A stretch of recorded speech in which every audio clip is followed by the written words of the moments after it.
pemberlakuan program studi pendidikan agama Islam. 1. Menghasilkan pendidik praktisi pendidikan agama Islam yang unggul dengan berparadigma integrasi interkoneksi yang selaras dengan perkembangan teknologi informasi berbasis akulturasi Islam dan budaya. 2. Menghasilkan karya ilmiah dan karya inovatif dalam bidang pendidikan agama Islam yang unggul dengan berparadigma integrasi interkoneksi yang selaras dengan perkembangan teknologi informasi berbasis akulturasi Islam dan budaya. 3. Menghasilkan pengembang bahan ajar pendidikan agama Islam yang unggul dengan berparadigma integrasi interkoneksi yang selaras dengan perkembangan teknologi informasi berbasis akulturasi Islam dan budaya. Mari bergabung dengan program studi pendidikan agama Islam Fakultas Tarbiyah Institut Agama Islam Negeri Parepare. Salam. Bismillahirrahmanirrahim. Assalamualaikum warahmatullahi wabarakatuh. Alhamdulillahirabbil alamin. Allahumma shalli ala sayyidina Muhammad wa ala ali sayyidina Muhammad. Perkenalkan kami dari mahasiswa IAIN Parepare, Prodi PAI. Kami meminta waktu adik-adik sekalian untuk menjelaskan tentang pembelajaran SKI. Salah satu materinya ialah tentang zaman klasik atau kejayaan Islam dinasti Umayyah dan dinasti Abbasiyah. Perkenalkan, nama saya Andi Muhammad Fahrul Haq, biasa dipanggil Fahrul, dan perkenalkan teman saya bernama Ahmad Fathani, biasa dipanggil Apa. Baik, adik-adik sekalian, saya akan berusaha memaparkan tentang materi tentang dinasti Umayyah. Jadi dinasti Umayyah ini dinasti atau sebuah kerajaan yang didirikan pada setelah zaman Khulafatul Rasyidin, yang dimana kepemimpinan Islam diserahkan kepada Muawiyah I, yang sebelumnya adalah Gubernur Suriah. Umayyah menjadi dinasti pertama yang menerapkan sebuah sistem kekhalifaan secara formal dan mengubah pusat pemerintahan menjadi Damaskus. Jadi pada masa dinasti Umayyah ini terdapat ekspansi wilayah, yakni Umayyah melakukan ekspansi yang sangat agresif. Mereka berhasil menaklukkan sebagian besar wilayah Timur Tengah, Afrika Utara, dan bahkan sebagian wilayah di Eropa, termasuk dari Spanyol atau Andalusia, dan sebagian kecil di wilayah India. Jadi bahasa dan budaya yang digunakan oleh dinasti Umayyah ini ialah bahasa Arab sebagai lingua franca di seluruh wilayah yang dikuasainya. Kemudian penulisan sastra dan puisi dalam bahasa Arab ini mengalami perkembangan pesat yang menandai kebangkitan budaya Arab. Kemudian pada struktur pemerintahannya, dinasti ini memperkenalkan birokrasi yang lebih terorganisir dengan pembagian wilayah menjadi berbentuk provinsi dalam setiap wilayahnya. Pejabat-pejabat pemerintah diangkat berdasarkan loyalitas kepada dinasti yang kadang-kadang menimbulkan ketidakpuasan di kalangan masyarakat. Ekonomi perdagangan pada masa dinasti Umayyah ini memperluas jaringan perdagangan, menciptakan jalur darat dan laut, dan menghubungkan antara Asia, Eropa, dan Afrika.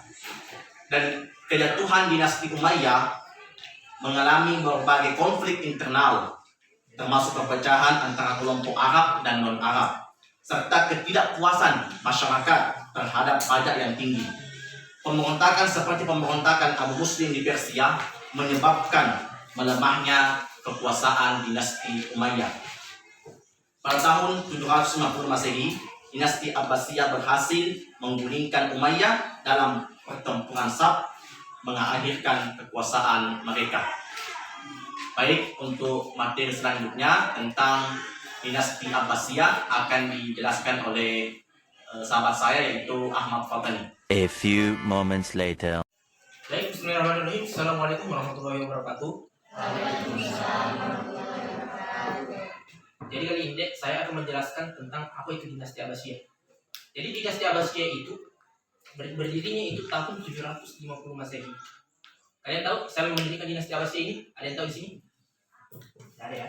Jadi yang mendirikan dinasti Abbasiyah itu adalah keturunan paman dari Nabi Shallallahu Alaihi Wasallam, yaitu Abu Abbas bin Abdul Muthalib yang bernama Abu Abbas As-Safar. Jadi inilah yang mendirikan dinasti Abbasiyah ini. Kenapa disebut dinasti Abbasiyah? Karena yang mendirikannya ini adalah keturunan Nabi yang bernama Abbas, Abu Abbas As-Safar. Nah, kemudian kenapa berdirinya ini dinasti Abbasiyah? Karena yang pertama itu setelah selesainya pemerintahan dinasti Umayyah, barulah dinasti Abbasiyah ini ada.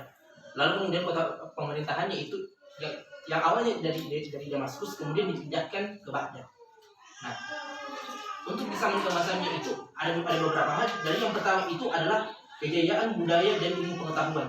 Jadi setelah memindahkan ibu kota dari Damaskus ke Baghdad, banyak sebenarnya hal yang terjadi, terutama dari kemajuan ilmu pendidikan. Jadi di Baghdad itu deh, saya jelaskan ya.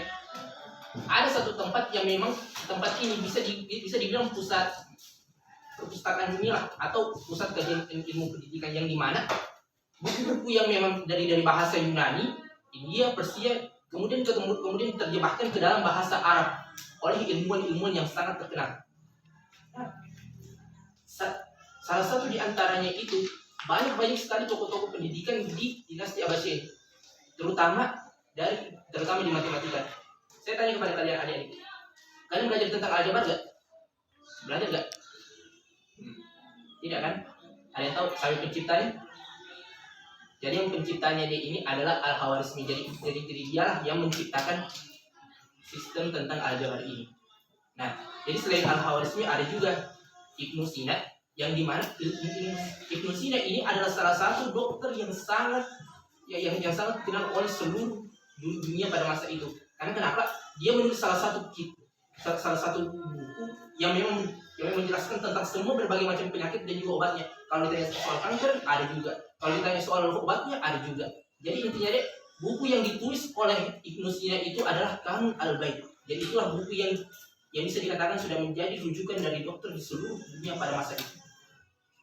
Nah, jadi selain matematika dan juga kedokteran, ada juga ilmu tentang sastra dan juga lain-lainnya. Jadi seperti itulah zaman keemasan di bidang pendidikan daripada dinasti Abbasiyah ini. Kemudian dari yang kedua itu adalah toleransi dan multikularisme. Jadi Abbasiyah ini deh dikenal cukup toleran karena mereka itu nggak cuma fokus sama budaya dari Islam saja, tapi juga mereka juga menyerap budaya daripada India, Persia, Yunani dan juga yang lain-lainnya. Jadi sehingga Islam ini akan kekaya. Jadi selain itu deh, ada juga seni kaligrafi, arsitektur yang juga berkembang pesat. Jadi deh, dari hasil toleransi ini deh, banyak sekali seni-seni, terutama seni kaligrafi, arsitektur dan juga musik juga berkembang. Salah satu masjid yang paling dibangun pada masa dinasti Abbasiyah itu, yang pertama itu adalah Masjid Samarra. Ada yang tahu masjid ini di mana? Tidak ada ya. Masjid ini deh tempatnya itu di Irak. Dan sampai sekarang deh kemegahannya itu masih ada. Nah, jadi seperti itulah penjelasan saya tentang poin yang kedua ini, yaitu toleransi dan multikularisme. Lalu yang ketiga itu adalah ekonomi dan perdagangan. Jadi deh, ekonomi dinasti Abbasiyah itu sangatlah maju. Karena kenapa? Mereka membuat salah satu sistem irigasi dan juga pertanian yang sangat canggih. Dan inilah yang membuat hasil panen rakyat sangat meningkat dan rakyat pun sejahtera. Jadi tidak heran deh kenapa dinasti Abbasiyah sangat maju, karena dari sistem pertaniannya saya maju, apalagi pertahanannya. Jadi seperti itulah penjelasan saya mengenai tentang ekonomi dan juga perdagangan. Lalu yang terakhir itu yang paling pencapaiannya melainkan kejatuhannya. Jadi sekitar abad ke-9 kekuasaan Abbasiyah mulai melemah karena dinasti-dinasti lokal seperti Fatimiyah, Seljuk mulai muncul dan mulai mengambil alih wilayah kekuasaan daripada dinasti Abbasiyah. Mungkin karena pemerintahannya yang lemah, jadi saking melemahnya itu mereka susah mengontrol wilayah yang sangat luas itu, terutama yang ada di Baghdad. Karena Baghdad mungkin luas, jadi susah untuk mengontrolnya. Lalu yang terakhir itu adalah kejatuhan daripada dinasti Abbasiyah. Jadi puncaknya itu tahun 1258 Masehi.